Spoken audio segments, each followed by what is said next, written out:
తెలుగు రాష్ట్రాల్లో అతిపెద్ద lift manufacturer lifts ట్రై.com dealership కూడా ఇవ్వబడును. నిన్న ఢిల్లీలో బీజేపీ పార్టీకి ఎన్డీఏకి ఎందుకు ఓట్లేయాలో చెప్పడానికి వచ్చాను. ఢిల్లీ మన రాజధాని, మన అందరి ఆత్మ గౌరవం. ప్రపంచం మొత్తం భారతదేశానికి వస్తే మొట్టమొదటి వచ్చే ఢిల్లీకే వస్తారు. ఢిల్లీ చూసినప్పుడు అందరిలో కూడా ఒక ఇంప్రెషన్ వస్తుంది. అలాంటి ఢిల్లీ ఈ 10 సంవత్సరాలు ఒక పొలిటికల్ ఫెయిల్యూర్ మోడల్తో ఢిల్లీ సతమతమయ్యే పరిస్థితి వచ్చింది. హైయెస్ట్ పొల్యూషన్ ప్రపంచంలో ఎక్కడ ఉందంటే ఢిల్లీలో ఉంది. అది వెదర్ పొల్యూషన్ కానీ పొలిటికల్ పొల్యూషన్ కానీ. మనం చేసే పనులు ఫలితాలు ఇవ్వకపోతే బెటర్ వే ప్రజల్ని పొల్యూట్ చేసేయడం, అన్ని అవి ఇవి చెప్పేసి. ఢిల్లీలో మీరు చూస్తే, గల్లీలో చూస్తే మురికి నీరు పోయే పైప్ లైన్లు, మంచినీరు పోయే పైప్ లైన్లు రెండు కలిసిపోయి కలుషితమైన నీరు తాగే పరిస్థితికి వచ్చారు. రెండోది, ఢిల్లీలో ఎక్కడ చూసినా అశుభ్రమైన ఇది ఉంది. యమున టోటలీ పొల్యూట్ అయిపోయింది. ఎయిర్ పొల్యూషన్ అయితే ఇంకా భరించరాని స్థాయికి వెళ్ళిపోయే పరిస్థితికి వచ్చాం. ఇంకొక పక్కన ఆపర్చునిటీస్ కూడా తగ్గిపోయినాయి. ఢిల్లీకి ఎవడు రావాలన్నా వచ్చే పరిస్థితులు లేరు. ఇవన్నీ కూడా ప్రజలు ఆలోచించి ఈరోజు బీజేపీ వెల్ఫేర్ ఇస్తున్నారు, డెవలప్మెంట్ హామీ ఇచ్చారు. అదే సమయంలో ఎంపవర్మెంట్కి కూడా నాంది పలికారు. ఈ బడ్జెట్ కూడా 2025-26 ఆ దిశగా ముందుకు పోతున్నాయి. Viksit Bharat is a reality. Narendra Modi has promoted India. చాలా బాగా, అంటే ఒక మాటలో చెప్పాలంటే దావోసుకు పోతే ప్రతి ఒక్కరూ ఇండియా గురించి మాట్లాడే పరిస్థితికి వచ్చారు. ఏఐ, ఆర్టిఫిషియల్ ఇంటెలిజెన్స్ ఫ్యాషన్ అయింది. గ్రీన్ ఎనర్జీ రియాలిటీ అయ్యే పరిస్థితి వచ్చింది. ఆ రెండు కూడా వినూత్నమైన పాలసీలు పెట్టి మోడీ గారి గవర్నమెంట్ ముందుకు పోయే పరిస్థితికి వచ్చారు. నిర్మలా సీతారామన్ నిన్న మాట్లాడినప్పుడు వారిని అభినందిస్తున్నా. తెలుగు కొటేషన్తో స్టార్ట్ చేశారు. దేశం అంటే మట్టి కాదోయ్, దేశం అంటే మనుషులోయ్ అని ఎలుగెత్తి చాటినటువంటి గురిజాడ అప్పారావు.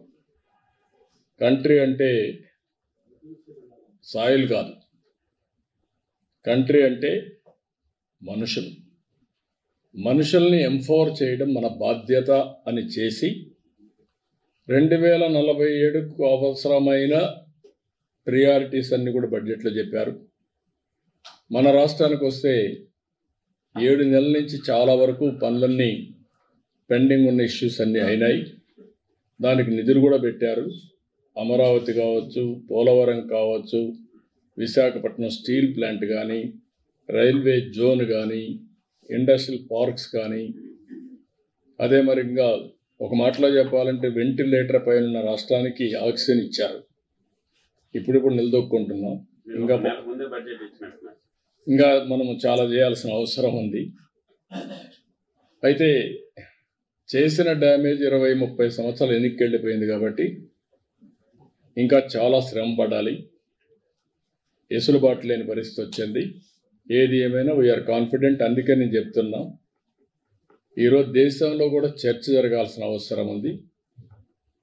అభివృద్ధి చేయాలి, సంక్షేమ కార్యక్రమాలు ఇవ్వాలి, సుపరిపాలన మన మీద దోచుకోవడం కాకుండా ప్రజల్ని ఎంపవర్ చేసే విధానానికి శ్రీకారం చుట్టాల్సిన అవసరం ఉంది. ఇవన్నీ కూడా చర్చ చేయాలని కూడా చెప్తూనే నిన్న అన్ని కూడా నేను ఎక్స్ప్లెయిన్ చేశాను ఢిల్లీ ఓటర్స్కి. కాబట్టి ఆంధ్రప్రదేశ్ గురించి ఎప్పటికప్పుడు టచ్లో ఉన్నాం. ఇప్పుడు వాళ్ళు ఇచ్చిన బడ్జెట్లో మనం చూస్తే కాస్తో కోస్తో ఆ డైరెక్షన్లో ప్రిపేర్డ్గా ఉండే రాష్ట్రం ఆంధ్రప్రదేశ్ రాష్ట్రం. ఏఐ కావచ్చు, గ్రీన్ ఎనర్జీ కావచ్చు, అగ్రికల్చర్ కావచ్చు, లేకపోతే జీరో పావర్టీ కావచ్చు, ఎంఎస్ఎంఈలు కావచ్చు, అన్ని విషయాల్లో కూడా ముందుకున్నాం. We are very happy. కాబట్టి కొంతమంది అర్థం కాని వాళ్ళందరూ ప్రతి ఒక్కసారి ఏమొచ్చింది పేరు చెప్పారా లేదా, పేరు చెప్పక్కర్లేదు. మనకు శక్తి ఉంటే, మన పరిపాలన బాగుంటే, కేంద్ర ప్రభుత్వం ఇచ్చే చేయూతను అందుకుంటే కంట్రీలో నెంబర్ 1 స్టేట్గా చేసుకునే అవకాశాలు ఉన్నాయి. ఆ డైరెక్షన్గా ముందుకు పోతున్నాం. అందుకే మొన్న కూడా మీరు చూస్తే 12.94% గ్రోత్ రేట్ వచ్చింది ఈ ఇయర్. నెక్స్ట్ ఇయర్ నుంచి 15% రావాలని ఒక ఎయిమ్ పెట్టుకున్నాం. దానికి ఇవన్నీ దోహదం చేస్తాయని ఆశిస్తున్నా. ఆ డైరెక్షన్లో పనిచేస్తాం. అన్ని ప్రజెంట్ చేస్తున్నాం. ఇప్పుడే మనం చెప్పలేము, ప్రజెంట్ చేస్తున్నాం. It will take some time to come back. ఏం చేయాలో మనం అన్ని కూడా మొత్తం డిస్ట్రాయ్ అయిన రాష్ట్రానికి చేయూతనేమని అడుగుతాం. No, Finance Commission is a regular feature. We have to explain to them all our condition. Basing on guidelines, we are going to give a award. Andhra Pradesh is having a problem of structural changes inherited by bifurcation, and also Andhra Pradesh was destroyed by previous government political. As I rightly mentioned, one is structural, that is environmental, that is the inherent feature. That also man-made, politicians made. Second one is this previous government, another political menace. Both are destroying the economy of Andhra Pradesh. We want to rebuild. Just like other states, we don't want to leave it. We want to rebuild. We wanted to contribute for the nation building. So you will explain this situation to the finance. Everything I will explain. Suman టీవీలో మీ personal and business promotions కోసం కింది నెంబర్కి contact చేయండి.